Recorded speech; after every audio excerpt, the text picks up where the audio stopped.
You alright? Good to go.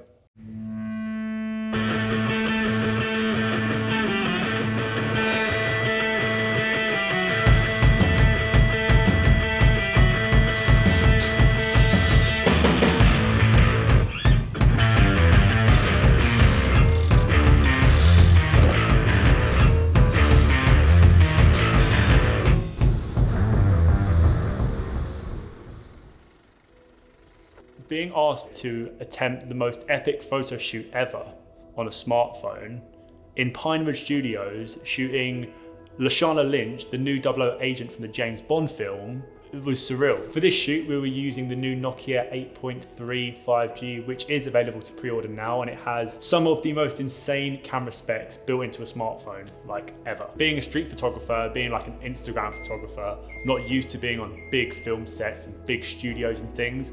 So when we first walked in, it was just like a huge sort of set with like all lights built into the walls. One of the first things that was to go up was the backdrop, and we'd only seen like mock designs of it, of how big it was going to look, and had like some massive explosion on it. So it kind of just sunk in, you know, that we were shooting this 00 agent, proper action film photo shoot. So yeah, that was pretty cool seeing that go up.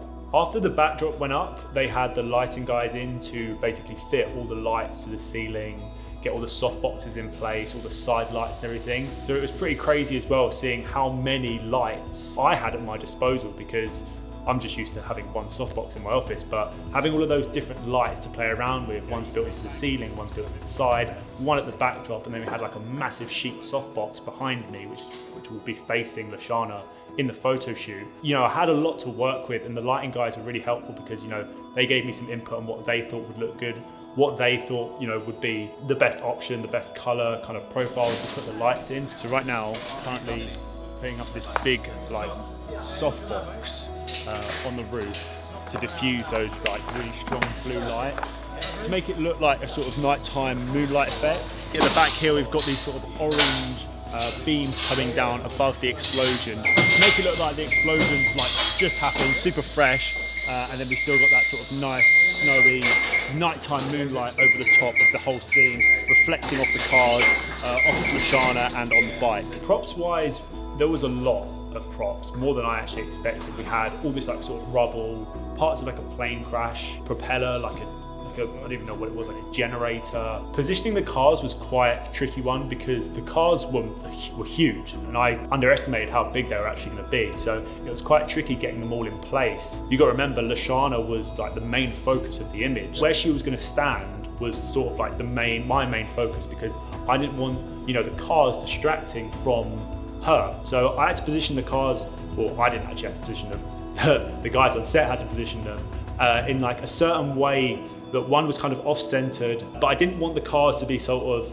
really overpowering in the shot. So what I had to do was I positioned one forward and a bit to the right, and I think the other one I put a bit far to the left, but I kind of drove it out of frame so you could see that nice sort of back tail light of the car. The bike was one of the most important things to go, one of the most important props actually to go into the photo shoot, because Lashana will be sitting on that bike, and it was, once we had that bike in position, we couldn't move it. I thought about positioning it towards the camera, like front on, but the bike was really cool. It had like sort of copper, really metallic metal aesthetics on it. So what I decided to do was kind of position the bike just off center and then kind of rotate it about 45 degrees so that you can get that sort of side-on view of the bike, but it wasn't covering what was going on in the background, so that it looked real, not like we've just stuck a load of cars and a load of motorbikes on a set and got a photo. I wanted the scene to look real. Getting the composition, getting the shot kind of where we wanted it to be was the next sort of step, the next hurdle we had to tackle, because while the other guys were setting up, I was able to use the Nokia and get a feel of the different lenses that were built into the phone. For about, I'd say, an hour or so, we were working on getting the composition right, so that we got a lot of the background in shot, as well as all the rubble on the floor, but not kind of chopping into it, not trying to crop into the photo too much. With the Zeiss lenses, it gave me that freedom to zoom in and out, go ultra wide, and basically get the composition on point when it came to the day of the shoot. This photo shoot was a lot different to the ones that I've done in the past. Like with the cosplay series that I do, there's so many variables that I have to think about, like getting a costume, getting a makeup artist in, finding a location, getting my friends together, and it's all fun, like going through that entire journey to get that sort of end result that was inspired by like a movie scene or something. But you know, I've got all of these things at my control. I've got all of these lights, I've got these props, I've got these cars, I've got a movie actor at my control. Was surreal. That was one of the things that it just overwhelmed me. I was like, I'm actually shooting a real movie star. Yeah, it was crazy.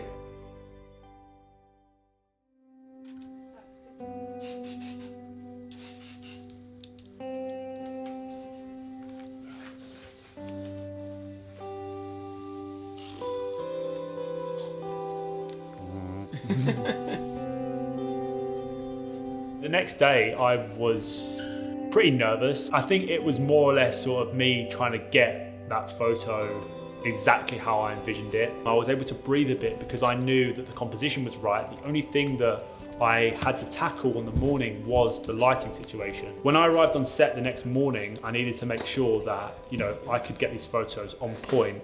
But one of those things was to make sure that the lighting was exactly how I wanted it to be. Having that sort of really high frame rate in the phone, having that 120 frames per second, which you would have with a normal DSLR or a mirrorless camera, was incredible. That is one thing as a filmmaker I look for, getting really nice slow motion in the special effects, in the smoke, created such a nice atmosphere. That high frame rate in the phone allowed me to capture all of that.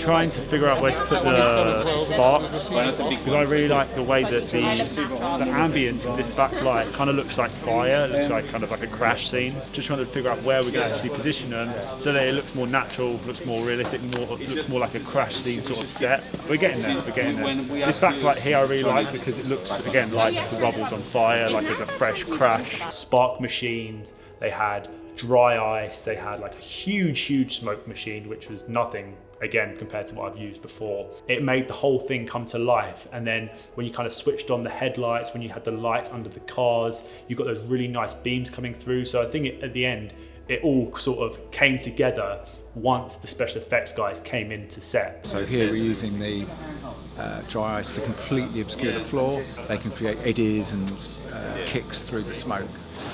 The atmosphere in the air is created by the hazer, which is the kind of fog that you see. So again, that creates density and depth that the lens can see. So it makes the air tangible. Throughout the whole morning of the first day, I was still adamant to get the lighting on point. I wanted it to look real. I didn't want sort of like a magenta and an orange that didn't look real. So I want the top to be completely blue. I want orange and red lights on the ground, and I want an orange light coming in from the side, and then the softbox lighting up one side of Lashana. Once I had that lighting on point, I knew full well, right, I've got nothing else to worry about now. We've done all of the practice shots were in place, and then working with the pro mode on the phone allowed me to control the ISO like you would with a normal mirrorless camera or a DSLR. This phone allowed me to control the brightness, the shutter speed, because when the smoke and the sparks start flying all over the place, I want to capture that. So shooting on a really high shutter speed and a low ISO gave me that opportunity to capture everything going on in the shot just how I wanted it to. So once I had all the settings right in the phone, once I had all the lighting in position, all of the props how I wanted it to be, I knew that we were ready, and that was it. 5 minutes, so pray for me.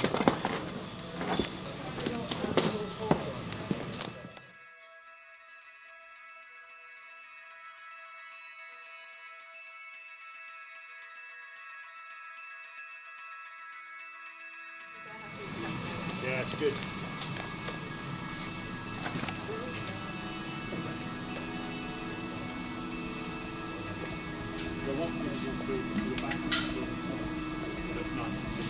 I said to her, you know, this is kind of the shot that I wanted to get. Maybe let's try like a few different poses. And she was really understanding. And again, I said to her, you know, we're going to get a few angles. I'm going to kind of be a bit higher for a few, going to be a bit lower down. It was really nice to talk to her and work with her. And she kind of understood what I was saying as well, which made life like 10 times easier.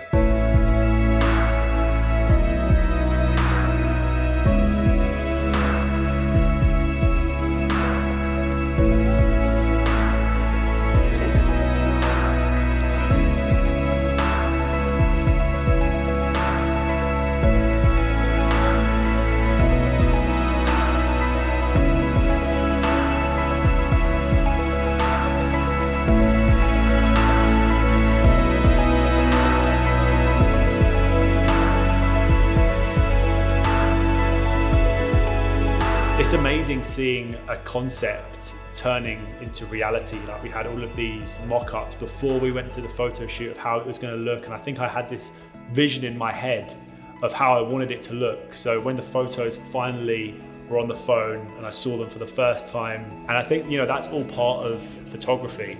I think when it comes to taking that final image, having that final photo that you envisioned before going on the shoot, and then that whole journey of everyone on set, that whole journey of setting things up, having to overcome these problems. That's why photography is such an amazing thing, because it's the journey of getting from A to B. The photo is sort of representation of how that journey has come around. So again, the photos were better than I envisioned. It's crazy to see concept come to reality. And yeah, I was super happy with that outcome. Could not have gone better.